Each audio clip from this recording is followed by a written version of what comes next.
बिस्मिल्लाहिर्रहमानिर्रहीम। एक बात ख़वातीन की फ़जीलत बयान करते हुए ये बात कही जाती है कि अल्लाह के रास्ते में निकलने या अल्लाह के रास्ते में जमात में निकालने पर जो कुछ मदद और ताउन किया जाता है, उस सिलसिले में दो बातें कही जाती हैं। एक बात तो यह है कि जो अल्लाह के रास्ते में जाते हैं उनके लिए फ़रिश्ते 3 दुआएं करते हैं। एक है कि या अल्लाह इसकी बख्शिश फ़रमा, दूसरा इसके घर वालों की बख्शिश फ़रमा, तीसरा इसके घर वालों को जन्नत में जमा फ़रमा। और दूसरी बात ये कही जाती है कि जो औरत अपने खाविन को अल्लाह के रास्ते में रवाना करती है और उसके लिए बैग सामान वगैरह तरगीब जो भी तैयार करती है, वो अपने शोहर से 500 साल पहले जन्नत में जाएगी। इन दोनों बातों का हुक्म यह है कि ये दोनों रिवायात या दोनों बातें मनगढ़ंत हैं, मौजू हैं। तरगीब के तौर पर भी बयानात में बोलना और इसे हदीस के तौर पर अल्लाह के नबी अलैहिस्सलाम की तरफ इंतसाब करना दुरुस्त नहीं है, इससे एहतराज़ करना चाहिए। वजह क्या है, क्यों बयान नहीं किया जाना चाहिए? इस वास्ते कि दीन की कोई भी बात वो हदीस के नाम पर हो या दीन की बात के नाम पर हो, उसका सनदन सबूत ज़रूरी है। हम अपनी तरफ से दीन में कोई बात घड़ नहीं सकते या कोई बात बिला सबूत के हम नबी की तरफ अलैहिस्सलाम मंसूब नहीं कर सकते। तो किसी भी मुस्तनद किताब में या किसी भी मौज़ूआत पर लिखी मनगढ़ंत बातों पर लिखी हुई जो भी किताबें हैं, उन मनगढ़ंत बातों की जमा की हुई किताबों में भी ये बात नहीं है। यानी ऐसी घड़ी हुई बात है जो घड़ी हुई किताबों में भी नहीं है, मौजूद नहीं है, जिसमें मौजू अहादीस जमा किए जाते हैं। अब दुनिया में जब अहादीस पर इस कदर काम हो चुका है कि हर हदीस आपको नंबर के साथ मिल रही है और पुराने मखतूता किताबें उसे प्रिंट किया जा रहा है, तो ऐसे ज़माने में अगर कोई हदीस किसी को नहीं मिल रही है और कोई बयान कर रहे हैं कि ये हदीस है। अब एक साहब तो इस तरह भी बयान किए हैं कि जब उनके सामने मौजू हदीस का तज़किरा आया तो हो सकता है कि आपने 100 किताबें पढ़ी हों और एक किताब ना पढ़ी हो, तो 99 किताबों में तो ये बात नहीं है और जो एक किताब आपने नहीं पढ़ी है उसमें ये बात है। तो देखिए कितनी अहमखाना जवाब और अहमखाना हरकत है कि भाई जिस एक किताब 99 किताबें पढ़ने वाले को नहीं मिली और एक किताब जो छूट गई वो यही साहब पढ़े हैं जिनको वो किताब में मिल रही है।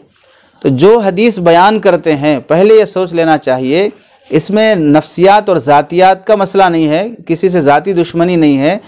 ये सोचना चाहिए कि हदीस बहुत बड़ी जिम्मेदारी वाली बात है। साबित हदीस को मनगढ़ंत बोल देना भी गलत है और जो साबित नहीं है उसे हदीस बोल देना भी गलत है। दोनों बातें काबिल इस्लाह हैं। अब अगर कोई चीज़ साबित नहीं है अल्लाह के नबी अलैहिस्सलाम से, फिर भी ये कहा जा रहा है कि अल्लाह के नबी ने फरमाया, तो आप अलैहिस्सलाम फरमाते हैं कि ऐसा आदमी अपना ठिकाना जहन्नम में बना ले। और जो हदीस बयान करता है वो ख़ुद ज़िम्मेदार है कि मैं इसका हवाला पेश करूँ। हवाला पेश करना सामने वाले की ज़िम्मेदारी नहीं है। बाहवाला और मुस्तनद बात करना मुतकल्लिम की ज़िम्मेदारी होती है। तो इस वास्ते जब हम कोई हदीस बयान करते हैं तो हमें यह बात ज़रूरी है कि हम पहले हवाला देख लें, इसकी इस्तिनादी हैसियत मालूम कर लें कि बात बयान करनी चाहिए या नहीं करनी चाहिए, इसकी इस्तिनादी हैसियत क्या है। ये हमारे बोलने की वजह से कोई चीज़ मनगढ़ंत या मौजू नहीं हो जाती है। अगर किसी आदमी को किसी हदीस के मनगढ़ंत और मौजू होने में कोई शक है तो ऑनलाइन किसी भी दुनिया के दारुल इफ्ता से रब्ता किया जा सकता है। अब कोई मुश्किल नहीं है, दुनिया ग्लोबल विलेज बन चुकी है। आप कहीं से भी किसी से भी रब्ता जल्दी कर सकते हैं। दारुल भेजिए, पड़ोस मुल्क के किसी बड़े इदारे को भेजिए, बड़े मुहद्दिसीन उलमा से रब्ता कीजिए और तहक़ीक़ कीजिए कि यह हदीस सही है या गलत है, साबित है या नहीं है। और ज़ाहिर सी बात है कि किसी हदीस का सबूत या अदम सबूत मुहद्दिसीन और मुहक्किकीन से किया जाएगा, महज कुर्सी पे बैठ के बयान करने वाले से तहक़ीक़ तलब नहीं की जाएगी। बयान करने वाले की ज़िम्मेदारी है कि वह ख़ुद तहक़ीक़ करे और तहक़ीक़ अहले तहक़ीक़ के यहाँ मिलती है। तो इस वास्ते मुहक्किकीन ने जो लिखा है वो ये है कि हज़रत मौलाना तारिक अमीर ख़ान साहब जो इस मौजू पर किताबें लिखे हैं, गैर मोतबर रिवायात का फ़न्नी जायज़ा जिल्द नंबर 2 सफ़ा नंबर 442-43, इसमें लिखते हैं कि इस तरह की कोई रिवायत आज तक तलाश बिस्यार के बाद नहीं मिली है और जब तक मोतबर सनद से ना मिले इसे हुज़ूर सल्लल्लाहु अलैहि वसल्लम की तरफ मंसूब ना किया जाए। ऐसे ही मुफ्ती मुबीनुर रहमान साहब का एक किताबचा है 50 गैर मोतबर रिवायात, उसमें भी ये लिखा है कि ये रिवायत गैर मोतबर रिवायत में से शुमार किया है कि साबित नहीं है। सफ़ा नंबर 8 और अक्लन भी सोचिए थोड़ा सा कि क्या ये बात सही हो सकती है कि बीवी अगर शोहर के लिए सामान तैयार करके दे दे और उसे अल्लाह के रास्ते में निकलने को बोले, तो बोलने वाली तो 500 साल पहले जन्नत में जा रही है, और जो बेचारा ब्याग लेकर 40 दिन 4 महीने के लिए जा रहा है वो 500 साल पीछे हो जा रहा है। यानी जो अमल कर रहा है और जो अल्लाह के रास्ते में निकल रहा है, जो मेहनत कर रहा है और गली गली घर घर जाके काम कर रहा है, तो 500 साल पीछे हो गया, और जो घर में बैठ के बोलने वाली खातून है वो तो 500 साल पहले चले जाएगी। तो ये भी समझ में नहीं आने वाली चीज़ है कि किसी को बोलने पर ये पहले हो गया और अमल करने वाला पीछे हो गया। और फिर गौर करने की चीज़ ये है कि क़यामत में हर बंदे के आमाल का हिसाब उसके आमाल के हिसाब से होगा। ऐसा नहीं होगा कि अगर किसी का हिसाब हो जाए, उसे होने के बाद भी रोक दिया जाए कि भाई नहीं, आपकी बीवी पहले चली जाए, फिर आपको भेजा जाएगा। जब जिसका हिसाब किताब होगा उसे जन्नत में भेज दिया जाएगा। किसी की वजह से किसी को 500 साल रोक लेना और उसे नहीं भेजना, ये भी अक्ल में नहीं आने वाली चीज़ है। और रही बात फरिश्ते जो दुआ करते हैं कि मोमिनीन के लिए, कुरान मजीद में है अल्लज़ीना यहमिलून अल अर्श व मन हौलहु युसब्बिहूना बिहम्दि रब्बिहिम व युमिनूना बिही व यस्तगफिरूना लिल्लज़ीना आमनू।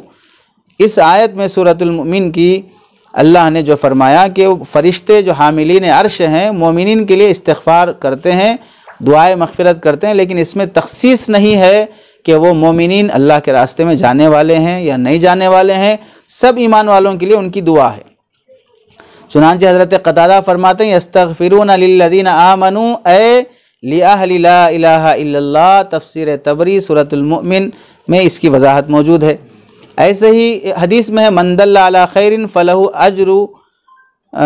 फलहु मिस्लु अज्रि फ़ाइलिही औ क़ाला आमिलिही। सुनन तिरमिज़ी की रिवायत है, जो किसी भले काम की तरफ लोगों की रहबरी करेगा उसे अमल के बराबर सवाब मिलेगा।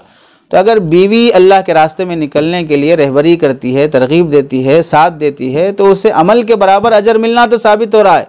लेकिन अमल से ज़्यादा सवाब मिलना कि अमल करने वाले को 500 साल पीछे कर दो और अमल की तरगीब देने वाले को 500 साल पहले कर दो, ये हदीस के भी मुनाफी है। तो ख़ुलासा ये है कि ये बात बयान न की जाए। अलबत्ता ये ज़रूर है कि अल्लाह के रास्ते में जाना चाहिए, और इस ज़माने में इस्लाह व तरबियत का बेहतरीन रास्ता है।